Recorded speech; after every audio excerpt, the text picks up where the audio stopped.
नमस्ते बच्चों, स्वागत है आपका किड्स डे स्टोरी क्लब में। इस कहानी में आपको मिलेगी हंसी, शरारत, दोस्ती, रोमांच और ढेर सारी जादुई घटनाएं। तो चलिए शुरू करते हैं हमारी कहानी को। सूरज की पहली किरणें गांव की कच्ची गलियों पर पड़ती हैं। भीम अपनी छोटी सी झोपड़ी से बाहर निकलता है। उसकी आंखें अभी भी नींद से भरी हुई हैं, लेकिन जैसे ही सामने लड्डू वाली अम्मा दिखती हैं, भीम की आंखों में चमक आ जाती है। भीम छोटा है पर ताकतवर है और उसका सबसे बड़ा शौक है लड्डू खाना। भीम धीरे धीरे दबे पांव अम्मा की दुकान की ओर जाता है। वो एक लड्डू उठाने ही वाला होता है कि अचानक अम्मा पीछे से चिल्लाती है, अरे भीम, फिर से चोरी। भीम डर जाता है, लेकिन तुरंत मासूम सा चेहरा बना लेता है। अम्मा भी हंस देती है और कहती है, ठीक है बेटा, ले लो एक लड्डू,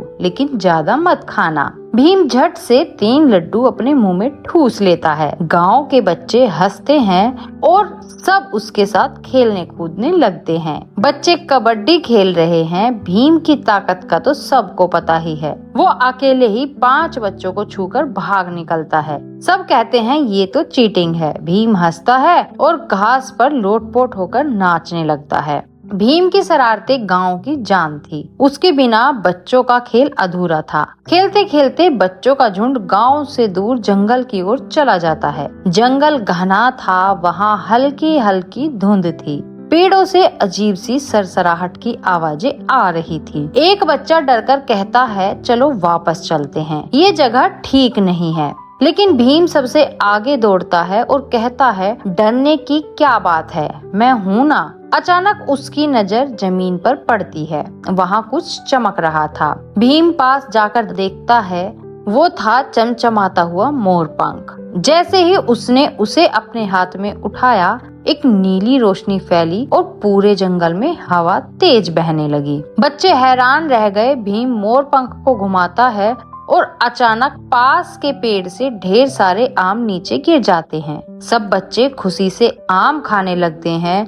फिर भीम मजाक करता है, काश तालाब की मछलियां नाचने लगें। जैसे ही उसने कहा, तालाब में बुलबुले बनने लगे और मछलियां सचमुच नाचने लगी। सब बच्चे जोर जोर से हंसने लगे। भीम गर्व से छाती फुलाकर कहता है, देखा, अब मेरे पास जादू है। लेकिन अचानक झाड़ियों से खर्राटे जैसी आवाज आई। सब बच्चे डरकर भीम के पीछे छिप गए। वहाँ से निकला एक बड़ा जंगली सुअर। वो गुस्से से गुर्राता है और बच्चों की ओर भागता है। सब बच्चे चिल्लाते हैं, भीम कुछ करो। भीम मोरपंख को कसकर पकड़ता है और चिल्लाता है, काश ये सुअर यहाँ से गायब हो जाए। और अगले ही पल सुअर गायब हो गया।